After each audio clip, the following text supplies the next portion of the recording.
Where does yesterday's future, which is already here, meet today's future, which is about to happen, and tomorrow's future, which could be just minutes away? Welcome to Technology Revolution, the future of now, where host Bonnie D. Graham asks savvy futurists for their predictions about the tech-driven trends that are shaping our future right now. Here's your host, who will take us into the future of now, Bonnie D. Graham. Yes, indeed. Already here. That's the voice of my co-producer, Ryan Treasure, the one and only I call him VP of everything, at Voice America World Talk Radio. This is Technology Revolution, the future of now. We've got a really, really cool topic for you. Very timely. No, we're not talking about the pandemic. We're not talking about that. We're keeping it light, a little bit fluffy, and a little bit business today. So let me read some buzz quotes for you that will set us up. And I've got an amazing panel today. So here's a quote from brainshark.com. They say, as video adoption for content marketing continues to rise, and we know that's the truth, there's no doubt that more organizations are looking to online video to improve their strategies. Smartphone and tablet adoption have created a prime opportunity for more mobile video content. Now, you all know what this means. We are distancing. We are trying to keep in front of each other and keep messaging and being friends and doing business as best we can, and video is the rage because it makes sense. But if you're still not convinced, I have a few more quotes from you. Here's a quote from someone named Joe Polizzi, and he says, the sheer cost of video production has come down to a point where there are no barriers to entry. Sidebar, think hold up your smartphone. You can make video. Buyers have devices that can play videos with them all the time. Yes, thank you, Joe Polizzi. Here's a quote from Dan Patterson. Humans are incredibly visual, and powerful moving images help us find meaning. Thank you, Dan Patterson. Yes, we need that. Here's a quote from Vern Marker. More than 150 million people view videos online every year, most of them ripe to hear your business's pitch if you produce and market your video effectively. Now, we're talking about business video, but we're talking about all video, things you can make on your own to keep in touch with people. So I have 4 experts on the panel. They really are experts. They're savvy. They're cool people. They're great. They're energetic. And they've been in the trenches doing this for a long time. I'll tell you who they are, and then I'll ask each of them to introduce themselves briefly. Welcoming back Lorraine Maurice. She is recently a host of one of my SAP Game Changer series. We miss her dearly. We hope she'll come back. Lorraine Maurice, we'll talk in a moment. We have Richard Hegarty, Digital Marketing Institute. Perfect for this panel. Richard was on another show with me a few weeks ago, and I commandeered him for today. Barbara Giamanco, also on the same show with Richard. She is the head, the lead, the founder of Social Centered Selling. She's also a guru in this field. And rounding out the panel is another one of our favorite guests, Marco Kai at SAP. Welcome, panelists. I'm so happy we're taking an hour together out of our, I can't say busy day anymore. I don't know what we're all doing. So Lorraine Maurice, welcome back on radio with me. I have missed you dearly, Lorraine. Why don't you tell everybody who you are and what does video, look, Ma, I'm on camera, the future of B2C video. That's our topic. What does this mean to you? Lorraine, talk to me. So I am excited to be back, Bonnie, and so thank you for having me. And I am a senior director with SAP in our global marketing department. So I'll answer in 2 ways. From a personal perspective, video for me is truly an engaging person-to-person opportunity, but it also, for me, is an educational opportunity. I can do almost anything by watching a video, especially in these days, whether it's kind of fix my refrigerator temperature or, create a new recipe. It's all on video. And from a business perspective, I truly become a trusted advisor to those I work with by demonstrating my authenticity online. Thank you, Lorraine. So well put. And I still hope you'll come back with your Game Changers radio series. By the way, your series is one of the shows that inspired me to do this topic today, because you covered the value of business video, B2C, for small businesses, mid-sized businesses for years. So it's always been one of my favorite topics. Lorraine, so happy to have you back. We'll get your series back. Don't worry about it. Let's move around the table. Let's talk to Richard Hegarty at the Digital Marketing Institute. Richard, please, in case there's possibly one person in the world who didn't hear you on my show a couple weeks ago, just tell them who you are and what your passion is for this topic. Welcome, Richard.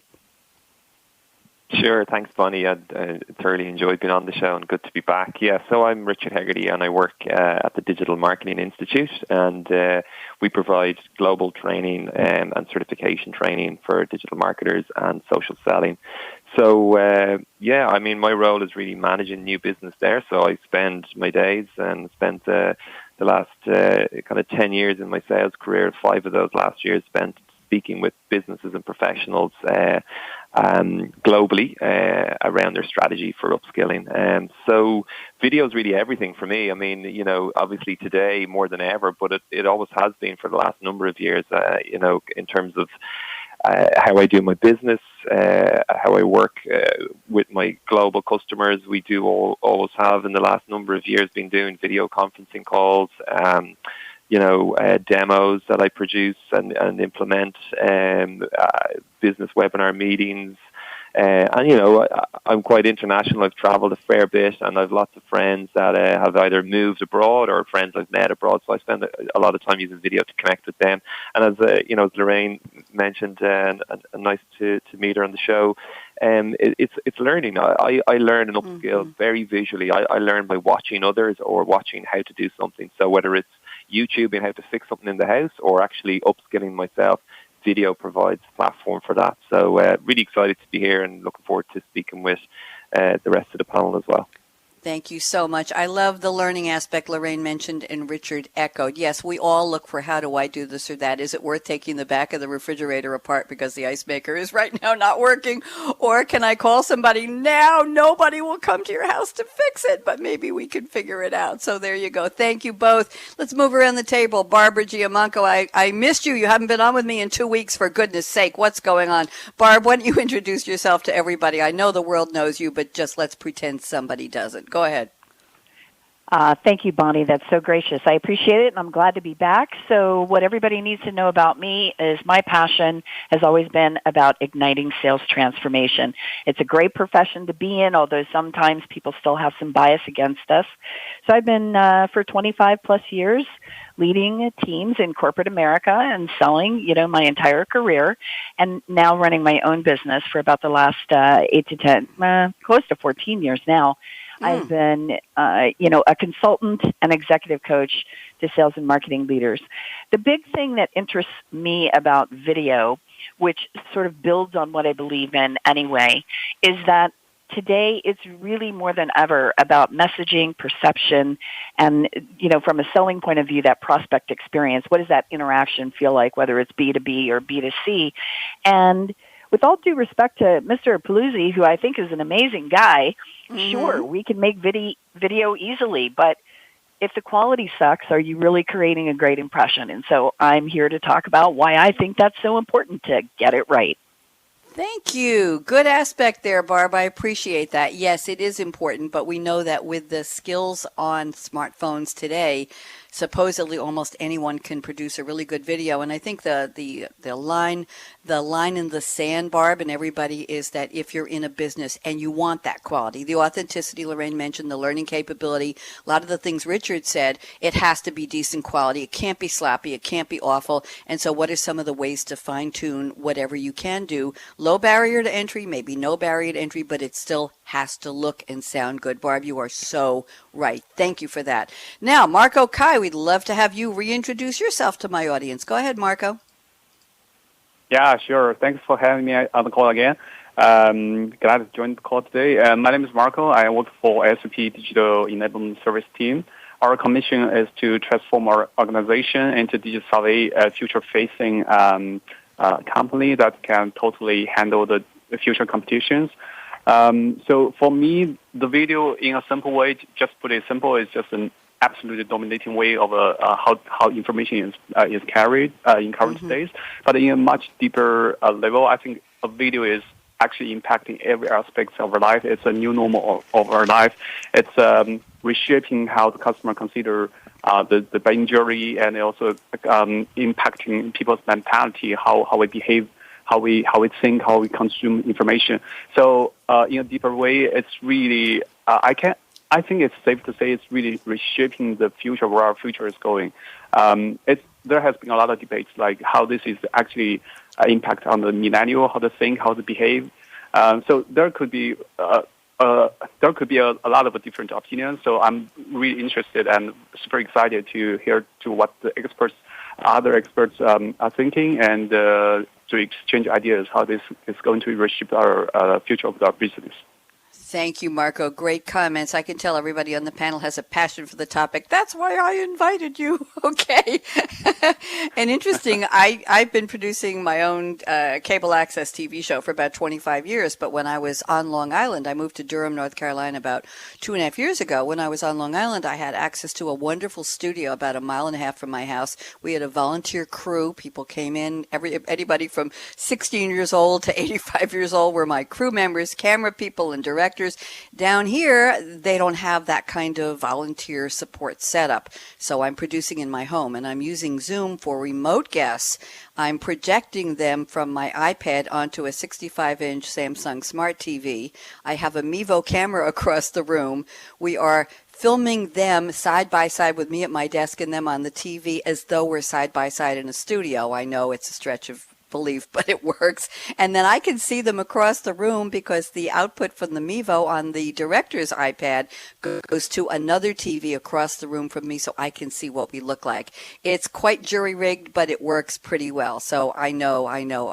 We're also, just for all of you who are listening, we're starting to do video. Lorraine, you asked about this. I'm starting to use Zoom as a video component for many of my radio shows for some new clients. So we will be filming people talking with each other visually in Zoom, and the audio component will still go out live on Voice America Radio. So we're adding that, and I've ordered a pop-up green screen. How about that, Barb Giamanco? So I can have a really cool, clean, clear, chroma key, crisp background behind me, and that's coming today. I'm so excited.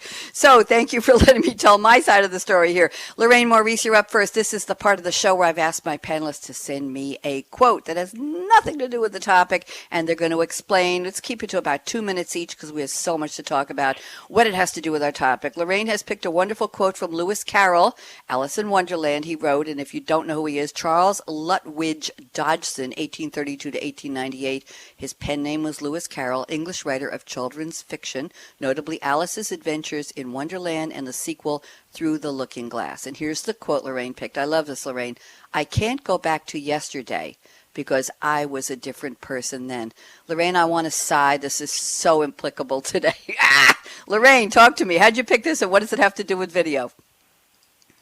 First of all, it makes me sigh and laugh. And the reason I asked you if we were going to be on video is because I needed to add lipstick if we were going to be online. I have mine on, Lorraine. I always do radio with lipstick, full makeup, jewelry, a nice black dress, good shoes. That's how I do radio, just so you know. Okay, go ahead. And actually, so I agree. So really the reason I like this is that there's another phrase about history repeats itself. But that doesn't mean that you shouldn't do something different and you shouldn't move forward with a new idea and a new strategy. So when I was thinking about this topic and this quote, yeah, I am a totally different person. The world I live in is evolved and is different. And I do understand history, but that makes me a better marketer, a better friend, a better person, because I can understand from what I've learned, and I can understand from technology, and I can understand the new kind of the problems and opportunities available to my circle, my social circle, my business circle today. So, I can't go back to yesterday where everything was maybe, a telephone call, even a text for that matter. But in terms of this topic, I can be less, even though I have lipstick in my hair is done as well, but I can be less worried about some of those physical type things, and more concerned about the content I'm delivering and how I'm, giving my message. And so that's why I chose the quote. It's that we've evolved, and all of these, it's impactful everywhere. Thank you, Lorraine. I love it. It's so meaningful today. We won't go into why, but everybody knows. Thank you very much. Richard Haggerty, going around the table to you. You've selected a quote from the Oracle in the Matrix Revolutions. I didn't know what this character was. I'll read the quote in a second. The Oracle. is a fictional character in the Matrix franchise. She was created by the Wachowskis, played by Gloria Foster in the first and second films, and by Mary Alice in the third. In the first film, the Oracle, I have to say it that way, Richard, the Oracle, is a mysterious but powerful figure incongruously depicted as a cheerful old lady. Ooh.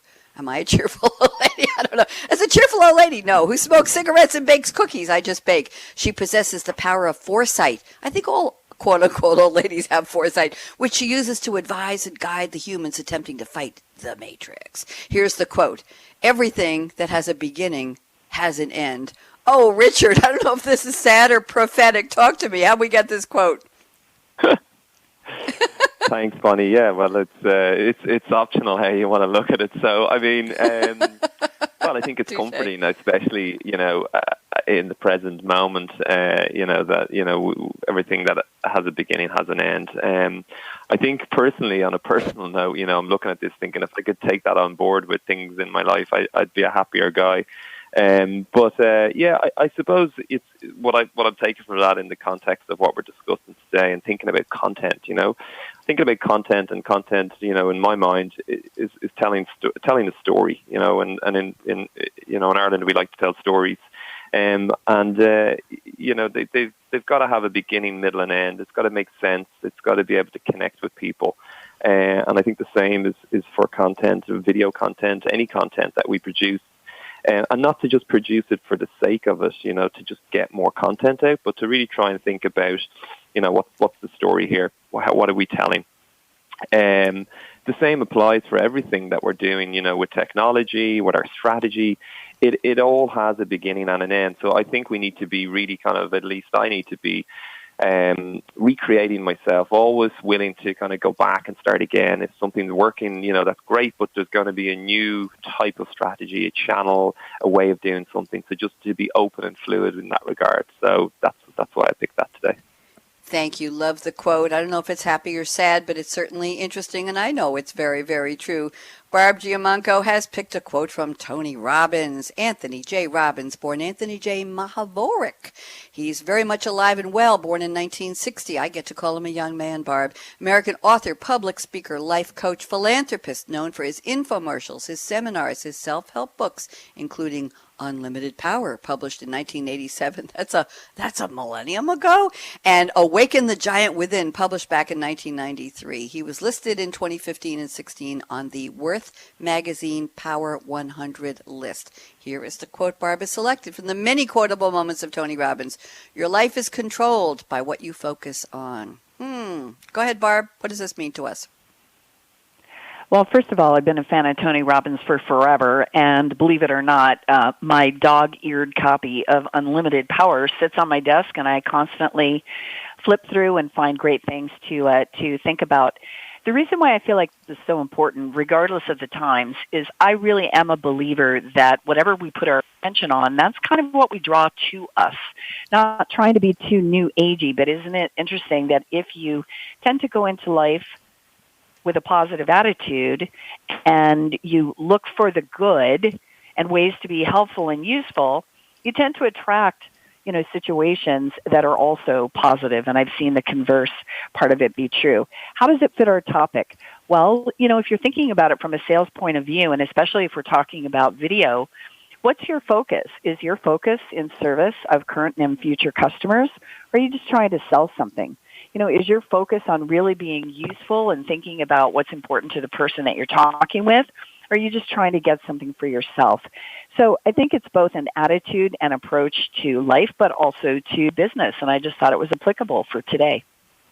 Thank you very much. It certainly is. Appreciate that, Barb. Great choice. And Barb, there's a pun in there. What you focus on. Video, focus, your camera. Okay, we'll leave that one on the table. See, now I didn't pick up on that. That would have made me sound really smart if I'd said that. Well, Barb, you already sound smart enough. Come on, let the rest of us sound smart too. I'm saying that with great appreciation. And Marco Guy, sorry, I got to get a pun in there somewhere, Barb. You know me.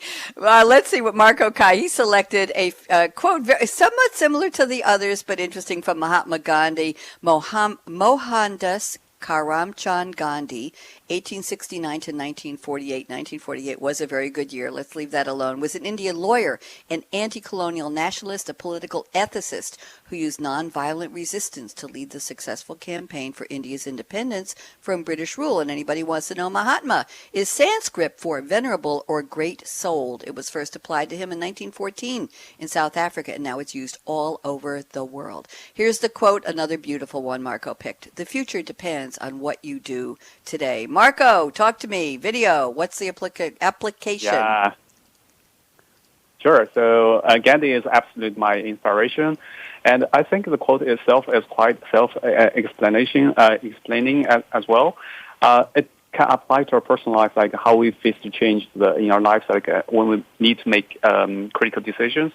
But when it comes to the business, like if you just look at very simply, just look at the down and rise of the Fortune 500 companies. Like, have you noticed how the digital companies or the companies that are trying to make efforts to digitalize has been really taking the top 10, and how the richest people in the world is changing. So when it comes to the video, like as I observed, there has been a lot of debates, like people saying, "Oh, this is nothing," or "This is," or someone like me definitely thinking that the video is going to be a next future mega play that every business, everyone needs to pay attention. As I said last time, whether you like it or not, but it's really like your decision. But for me, it's more critical. Is like if you embrace this change, and then you how to apply that to the process of your transformation. So that's very important. So I think this quote definitely can apply to any time, anyone, or any business. That's why I really love it.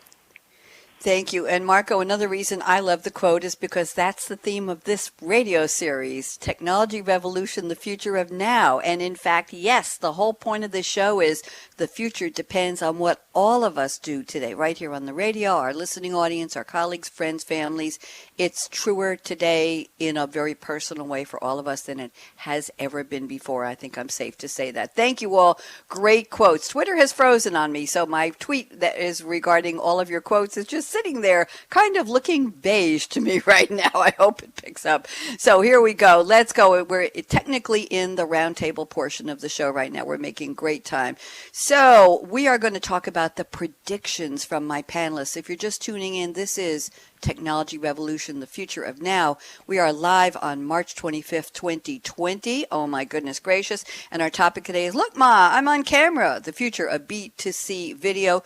My co-producer is Ryan Treasure, my very, very special guest. They're all such great thought leaders. Lorraine Maurice at SAP, Richard Hegarty at DMI Group, that's the Digital Marketing Institute, Barb Giammanco at Barbara Giammanco, Social Centered Selling, and Marco Kai at SAP. And I'm still Bonnie, a.k.a.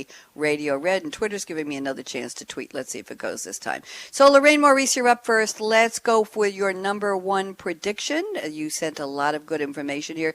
You say the future of video content relies on the growth of social media, and has changed the way of reaching customers with B2C marketing. Lorraine, I'm going to stop there and let you expand this. Why don't you take about a minute and a half, and then I'm going to go to a prediction from Richard, and then one from Barb, and one from Marco. If any of my panelists wants to reference back to somebody else's prediction, do it when I call on you, but I want to see how many we can cover in the time we have left. Lorraine, you're up. Go ahead.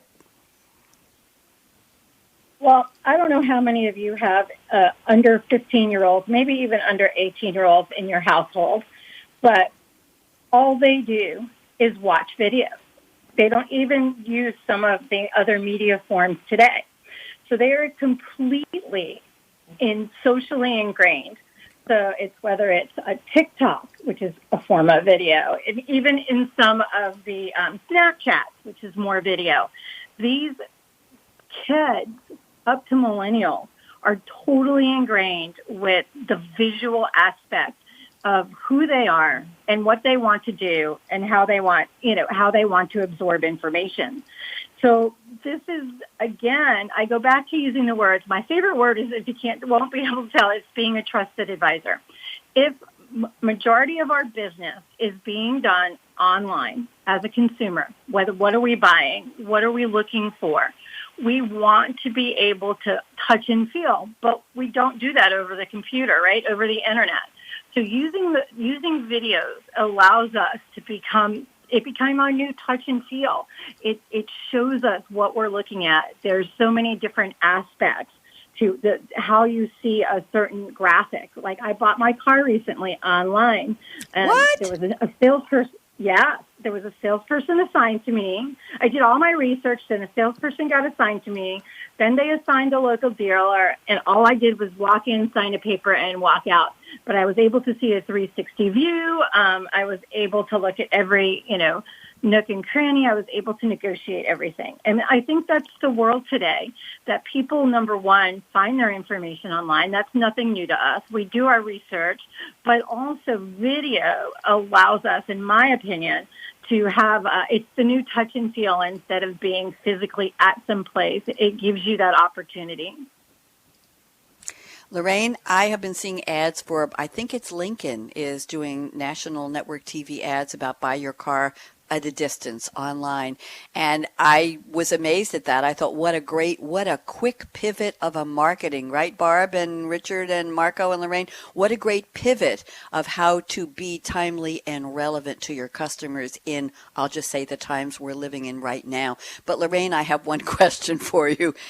Could you smell that new car smell before you bought the car? Come on, we all know we love to get in a new car. It's like, I think they spray something. But Lorraine, did you miss that opportunity to go for that test drive and smell the car? Come on. No, but the first thing I thought of when you said that is that they could have followed up with my research and having captured my information with a direct mail that had one of those little new car fragrance displays. I forget what they're called, but the little, fragrance things you hang in your car. That would have been a great follow-up to close the deal. There you go. There you go. Thank you for letting me say that. I didn't want to get creepy, but I think I still can't get that tweet out with your quotes. It's just sitting there. Anyway, thank you very much. Richard Haggerty, I'm looking at your prediction number 1. This is controversial. It's interesting. You say, have we been misguided? Long form video is back. Richard, talk to me. Yes, certainly. Let me, as you say, Bonnie, let me unpack that. But just before I do, just to Lorraine's point in buying the car online, I think that's really cool, and it really can show how the technology we're talking about today can really change, customer behavior. Very interesting. Okay. I think to start off with, we need to be customer obsessed. We need to really have a relentless focus on customer centric, really thinking about the customer and thinking about how can we connect in a meaningful way, in a memorable way to our audience. And the idea that the human attention span is shrinking, I believe, is questionable.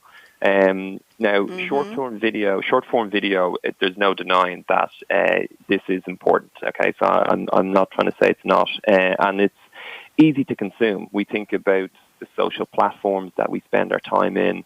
They're geared towards this short video. We're on the move, we're on the go, not so much today, but usually are. We live in a mobile mad world, so we're set up and we've become, an audience that just consumes quickly. Everybody's time poor. So short form video, by all means, has its place, definitely. However, sometimes it can be difficult for businesses brands to connect in a memorable way to their audience with short video, with the noise of short video. And I think long form video allows you to really tell a story and to really kind of use your customers and using user generated content and be able to have a more memorable connection that customers can come away from. So like if you look at some of the, main players, leaders in the space, in the B2C space, Nike, Red Bull, Amazon, they've all crushed it with long form video in 2019. So, in summary, I believe we need both, but with so much noise and so much short video, long-form video can create a more engaging experience for the audience and more memorable connection. You can also consider with long-form video that you can chop it up and have short video as well from that. So that's my 2 cents. Thank you very much. Very interesting. Richard, what's the length for long form? Are we talking 5 minutes, 20 minutes, a half hour? What's long form versus short form? My understanding is 10 minutes. So once you get up into 10 minutes, you're in long form, so it's a long form video. Good to know. Thank you very much. Barbara Giamanco, working our way around the table. I'm going to go with your prediction number one, which goes back to what you said when you were commenting on Joe Paluzzi's quote in the beginning. And you say quality will beat quantity. I changed one word in there. Forgive me. You say to ensure quality and consistency in video communications, especially for employees in customer-facing roles, which could be service and sales, companies will provide them with video success kits or specific standards to follow when creating video. People need the right technology, the Wi-Fi bandwidth, etc. Barb, please unpack this for us. This is so important. Go ahead, Barbara. Well, I'm going to come at this again from the point of view that now more than ever, with people working from home that typically didn't, and they might be in, sales development roles, they're on the front lines, they now really have to use video quite a bit in order to make a great first impression. And you shouldn't do that in a really shoddy kind of way. You don't have to spend a ton. This is not about making a Hollywood production, but it is about creating the right impression for you as an individual and for the company that you work for. And so I think that you do need to make sure that you have some quality standards to follow. In fact, Marco talked about that on our last call, that SAP has some things that they recommend people do, and I agree with that. And so I think companies can't just leave it to employees to figure it out. I think they will put together little, success kits in a box, if you will, right? The green screen, whatever they might need, and also give them some pointers about how to conduct a sales conversation on video, because it's not exactly the same as if you just do it on the phone. It's not even exactly the same as if you do it in person. And then many companies are also recording those calls. So if there's going to be playback later and you want to use that as an opportunity as follow-up with your potential customer, I think you just have to consider the quality of it. Just don't slam it out. Just roll out of bed with, having not taken a shower and think that people aren't going to notice that kind of thing. Well, we talked about new car smell with Lorraine buying her car online, Barb. And you said if you don't take a shower before video, people will notice it. Barbara, you just predicted the next dimension of video. I'm sorry, you really just did. Yeah. I mean, I think it's really, seriously, I'm not even going to say it's old school. It's not old school. There is a lot of competition out there. Unless you only make the one widget in the marketplace, you do really need to conduct yourself in a slightly higher level of professionalism. I'm not talking suit and tie, but I am saying if it's worth it to you to do business with this customer, then it's up to you to prove it and earn their business by representing yourself and your company well. Thank you very much. I appreciate that, and you're absolutely right. Marco, I'm looking at your number 4 prediction because I think it's really, you knew that. It's really, really cool, and let's go here. You say virtual reality video experience will bloom. What will that look like? What will that feel like? Marco, talk to me. This is fascinating. Go ahead. Sure, this is super exciting for me. I'm not sure if you have the chance to watch the video where a Korean mom who lost her doctor to some disease or some years ago. I saw it. And there was a company that created a video. Yeah. So I think one thing we have to watch is the coming of the 5G. With 5G, the internet traffic, the speed and the capacity will be rising unimaginable. So I'm sure the ecosystem of how companies that trying to create a virtual reality video will be times numbered, and because people are very visual, and just I want to echo a little bit what you mentioned, that smell. I think people want to replicate what they cannot get in the real life in a digital form.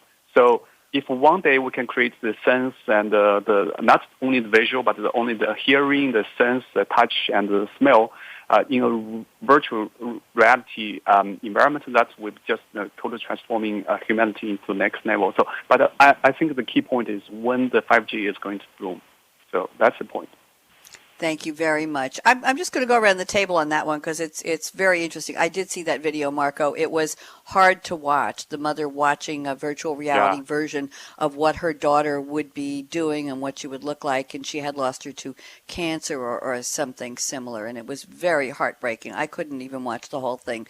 But what would be, let me just go around the table and see Lorraine and then Richard and Barb, what do you think applications would be other than that very personalized, very deeply felt application that Marco described that so many people around the world witnessed? Lorraine, how would that be used possibly in video or just in business video or personalized? What do you think? Any thoughts about that? Yeah, I'm sitting here. I'm kind of like deep in thought about it. Yeah. I think the more personalized it is, the more I think attention and viewership you get. So going back to, I think I can't remember exactly who said it, but it's knowing what you want to focus on, and if you're, and I think based on what you want to focus on, and what your outcome is, would determine which application to use and how to go to market. I think it becomes very specific, whether it's one-to-one, one-to-few, one-to-many, how you would proceed and what your message would be. Thank you. And just so you all know, you all know me well. I Googled virtual reality videos, and I came up with, in 0.77 seconds, at the time I said that, it's passed already, 4,930,000,000 results, okay? And the one that popped up first was the top 5 roller coaster videos in 4K virtual reality. Does that surprise anybody? Interesting? No, and that was the hot present this year, or virtual reality tools where you could be riding the roller coaster, walking a plank, standing on a tall building, jumping off a cliff. So I'm not sure where, and maybe some of the other panelists know, I'm not sure where virtual reality has made a huge impression in the business world, maybe in some of the graphical views, but definitely in the consumer world.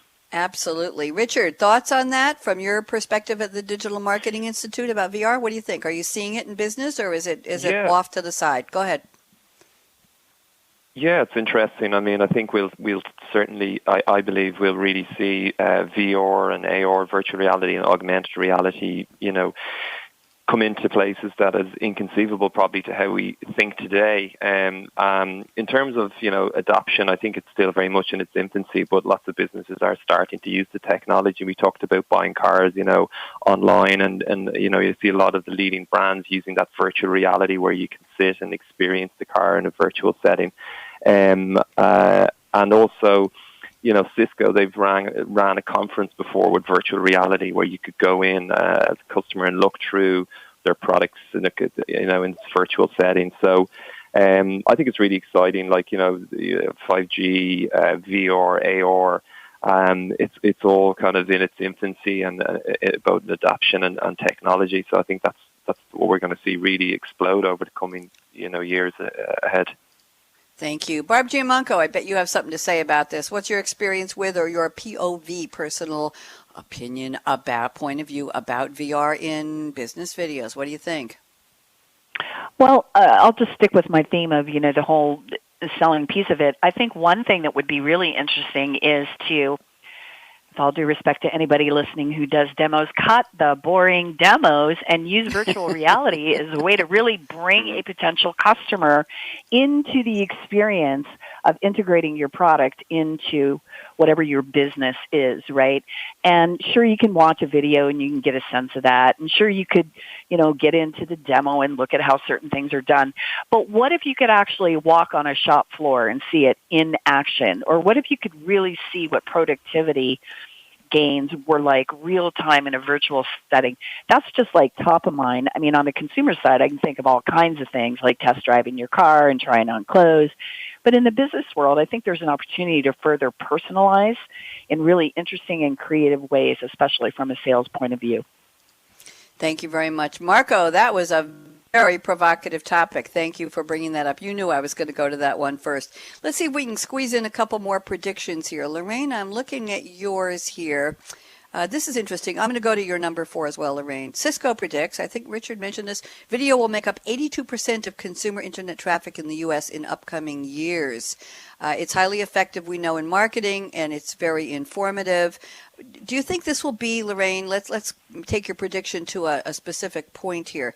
Do you think it will be 90% of what marketers are focusing on? Let's use that double entendre, Barb, again, focus. What do you think, Lorraine? How important will it be, especially in our climate, if our social isolation and distancing continues? Lorraine, how really important will it be? Well, I think it's important no matter what. I think it has to be a substantial part of the marketing mix, and it needs to be part of everybody's budget, whether you're selling to a consumer or a business, because that's how the majority of people are absorbing content. It is by, clicking on a video, finding an answer, learning something, or just having fun. What have I been watching? I was trying to think. I've been watching, this is going to sound quirky, but I watched the Dallas Cowboy cheerleader auditions on YouTube videos. I was fascinated by the process. So whatever interests you, the more, again, I go back to people are visual. And I think that traditional marketing is not going to go away. We still need to pick up the phone. We'll still need to send an email. But attached in the email is probably a video. So, again, I think it's critical. And it's the way, again, I was over with my 14-year-old niece. She sat there the whole day and watched videos on YouTube and other tools. That was what she did. It wasn't a movie. It wasn't a game. It was videos. Thank you very much. I think that's the way we're going. And Richard Hegarty, I know that your prediction number 4 we've already talked about, so I'm just going to read it, but I'm going to number 2. You say video content is no longer a nice to have. It's a necessity for today and tomorrow. We've already talked about that, and that's a great way of summing it up. Here's what you say in prediction number 2. When you mix live video streaming plus influencer marketing, you can move to the next level with video content. You got a couple of good elements in there, live video streaming and influencer marketing. Richard, why don't you unpack that for us, please? Yeah, certainly. Thanks, Bonnie. Yeah, this approach provides, I think, a really highly engaging personal experience, for people. And we've been talking a lot about personalization and the need and expectation from the consumer to have that. If we consider Amazon, the B2C mammoth, we can gain insights onto, what we should be doing with our customer experience and how we should influence our content.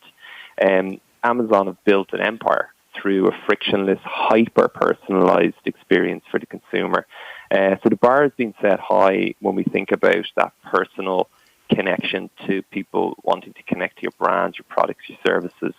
So now if we think about video content and having live video streaming provides a perfect personal way for your audience to connect with you, connect with your brand. So live video streaming, it's a great solution. It's accessible, easily accessible, through all the social platforms and technology we have.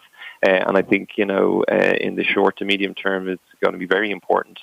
But it's a great way to be able to make that personal connection through that live streaming. Now, when you throw in influencer marketing into the mix, that's really where you can get an immersive, engaging, personal experience where your audience can connect with people they admire and look up to in a live way, asking questions, discussing things about your products and services, new releases, etc. So I think like influencer marketing, you can also consider micro-influencers. People don't need to go off and have extremely famous, with people with large, huge audiences. Like micro-influencers can be 1,000, 2,000, 3,000 followers of a person of influence who has a highly engaged audience.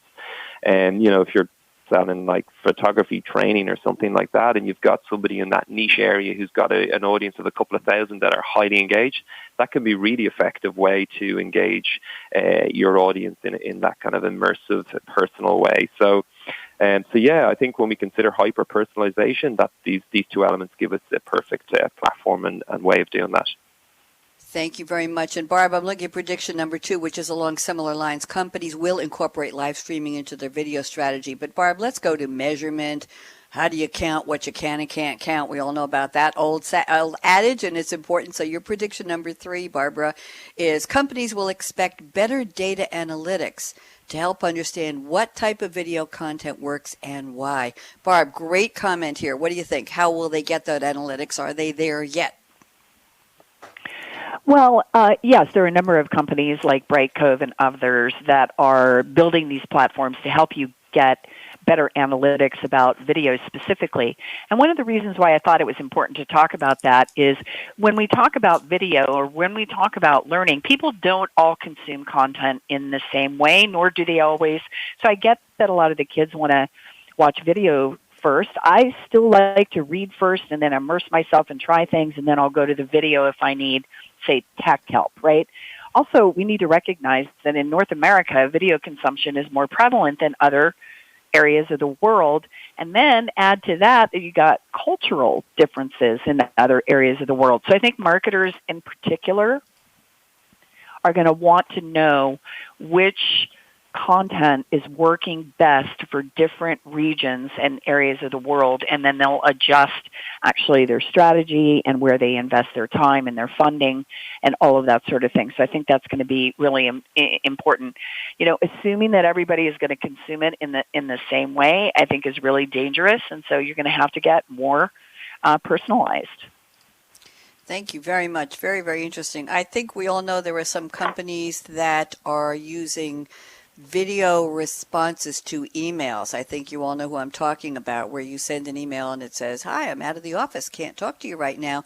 Looking forward to hearing from you. Here's my phone number. Here's my email. Here's my LinkedIn link. Here's my Twitter handle, and we'll talk to you soon." And it's a video message. Let me just go around the table. That's personalized. That's marketing. That's short form content, Richard.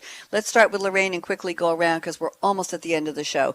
Does that work for you? Is that something that would make you happy, would make you annoyed? What would it be? Lorraine, just quickly one sentence comment to that, and then we'll finish up. Lorraine, first. It would make me happy. That's fine with me. I don't find it intrusive. I find it engaging, and I would go along and return the call whenever. So I would be all in for that type of communication. Good to know. Richard Haggerty, you like that one or not so much? Yeah, I mean, like the point Barb made earlier, is it needs to be done at high quality and done well. And I think if it's done well, at good quality, that's okay. I feel that I would respond to that as well. Yeah. Okay, Barbara Giamanco, you know who I'm talking about. What do you think? Do you like that version of personalization? Yeah, I think in context. So if I've just had a sales call with a great prospect and I can create a very, quick, professional sort of like, here's what we covered versus in an email, I like that. The I'm out of office, I'll get back to you whenever I can with Hawaii in the background, no, I think that's lame and I don't respond to that. Thank you very much. Very interesting comment in the background. I have to be careful with my... How's that for direct? But I am consistent, is what I said the last time and what I've said before. And I think Barb, it's right. Context matters. I have to be careful when I get my green screen, what kind of virtual backgrounds I use. I don't want to upset anyone. I want to see the drum set in your background. That's what I want to see. Oh, you know what? I'll take a picture of my Ludwig set. Yes, with my Zildjian symbols. I will do that. Thank you very much. Marco, what do you think? Would you answer that would you be happy to see that kind of response from somebody with a short video saying, "Sorry, I missed your call"? Yeah, yes and no. I think as a marketer or as business, we have put something about a video that's experience. Like when we train people on digital selling, something we want always to focus is put yourself in the shoes of the customer or whoever you want to reach out. I think maybe this video could be a very nice format to introduce yourself, like to have opening, because people probably want to make more efforts to know you. But if just the auto reply and I need to click and get some website and click play the video, I think that's probably a little bit more over. I don't want to see that like 10 times. Imagine you receive the same video message for 10 times. That's definitely annoying for myself. So I think you have to put yourself in shoes in a situation, scenario, and the experience you are expecting the people you reach out to have. Very so that's interesting. That's a mic drop for Marco right there. Mic drop, right on. Wasn't that something? I love that. Thank Yep. you, Marco. That's cool. And Marco, I just found out that because we started late, we're getting an extra 4 minutes of time. So Marco, I want to go to your prediction number 3 because everybody got 2 predictions and I want to make sure you get yours too. So I'm looking at number 3 and you say KOL. I had to look that up. I think it means key opinion leader plus video will continue to change the game for businesses, reshaping the customer buying behaviors and journey. So key opinion leader. Did I get that right, Marco? Why don't you tell me about 2 minutes what this means? Go ahead. Maybe in America you call it influencer, but I think this is actually a little bit similar to what Richard just mentioned.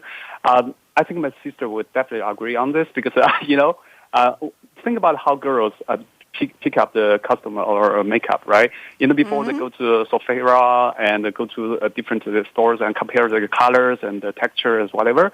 But now my sister just follows some KOL on the TikTok or Instagram, and she will buy anything that's the KOL recommended. So that's just a super shortened decision making process. Like she will even buy the brands she never heard of. So I think once this applied to B2C and B2B, and I think this is definitely going to change. This is actually goes back to how I say that video or the behavior of video is actually impacting how human actually consuming information and making decisions. So, but I'm also very interested to hear what the other experts are thinking. I want to go around the table on that one. So we talked a little bit about influencers before, but KOL, I like that. It's really cool. Lorraine, what do you think? Would you buy anything? Lorraine, did you buy a car because somebody famous was in the 360 video telling you? We didn't even ask you what car you bought, Lorraine. You don't have to tell us. But would you follow a KOL, a key opinion leader, of an influencer that you really liked, Lorraine, or do you think that's just something for teenagers? Go ahead, Lorraine. I side again. I think there's some validity to it if it's a true endorsement, and I think sometimes it's difficult to tell true versus paid endorsement. But if it's somebody that I feel is truly engaged and involved in the product I'm trying to make a decision on, then I'll do it. For example, some of these kind of makeup lotion, commercials and things with, a good start, that doesn't influence me. But if there's somebody making a difference in the world and I understand and read articles about that and they recommend something, I'm more inclined to use that in my decision-making process. But as one element of my process, not the complete process. Interesting. I just have to say there's a very well-known, very beautiful actress who is doing wrinkle cream, anti-wrinkle cream on TV. And she says, wrinkles are so yesterday. I'm looking at this face. She couldn't be more than 38 years old. She's got the most phenomenally perfect, gorgeous skin. And I'm thinking, seriously? Why would I can't be her. We can't be her. What is she doing with anti-wrinkle cream? To me, that's a reverse of a KOL. She's opinion leader in the wrong opinion. I don't care what she thinks. I'm not going to take her advice because she looks like that when she wakes up in the morning. So I'm sorry. I've always wanted to say that. Richard Haggerty, what do you think? Would you follow a KOL, key opinion leader, no matter where if you really liked them or believed in them, would you buy anything they recommend? It's a good question. So I think Lorraine made a valid point, and it would resonate with me. The person would need to have authority or a kind of thought leadership, or need to respect and really kind of feel the person who was representing the brand, the product or service, really believed in that and had a kind of some kind of thought leadership or authority around what they're talking about, as opposed to just somebody looking pretty saying this is great. That wouldn't really, work for me. I love it, Barb. I have just enough time for you. Someone looking pretty and saying this is great. Is that what KOLs are down to? Marco, I loved your comment, by the way. This is a great conversation starter. Barb, what do you think? Well, I think it depends. Is it business to consumer or business to business? On the business to consumer, sure. I consider peer reviews. On the business to business side, I do as well, but I also think you factor in the ticket price. So if you just stick with business to business, this is something Richard's going to relate to. In the digital world, we've been saying for years how important peer reviews are. That is why there are, review sites, and people do ask their peers and their colleagues. And quite honestly, if you're a good salesperson, you're developing that trusted advisor status, so people do look to you for an opinion. Is it going to be the only thing? No. I think it's going to be a sliding scale. If you're involved in a decision to buy a $150,000 product, you're just going to take one person's word for it? Probably not. If I'm going to buy a new case for my iPhone, yeah, sure, why not? Thank you very much. Very interesting commentary. I have so much enjoyed speaking with the four of you. I think you're one of my favorite panels, and I'm going to invite you back soon because we need to find another version of this topic because the camaraderie was great, and I think we all needed to be cheered up and to share our cheering up with the world. I want to thank Ryan Treasure, my co-producer at World Talk Radio, Voice America, Aaron Keller, my engineer with the nerves of steel. Aaron, thank you for the extra few minutes. We appreciate that because we did start late. Technical difficulties. I'm Bonnie D. Graham. Thank you so much for tuning in to Technology Revolution, the Future of Now. Lorraine Maurice, you got to come back more often. Miss you. Love your insights. Richard Hegarty, you absolutely rock. Barb Giamanco, you're just a font of great information. We appreciate it. And Marco, you really made me smile today. Great information. And I love what you said about the makeup. I don't think I ever was one of those girls, but you never know. I could become one again. You've been listening to Technology Revolution, the Future of Now. Remember, the future of now didn't happen yet. People say the future is already here. Well, they're just talking about the future of yesterday. Forget about that. You and I and everybody on the show and our listeners, you're all part of making the future. We wanted a good one, a safe one, a healthy one. All I can say is be smart, be safe, be well. I love all our listeners around the world, and we'll talk to you again soon. Bonnie D. Graham drumming off. Brum, rat-a-tat-tat. Bye-bye. Thank you for joining us for Technology Revolution, the future of now. Mark your calendar to join host Bonnie D. Graham every Wednesday at 8 a.m. Pacific Time, 11 a.m. Eastern on the Voice America Business Channel to hear how technology is impacting your future now.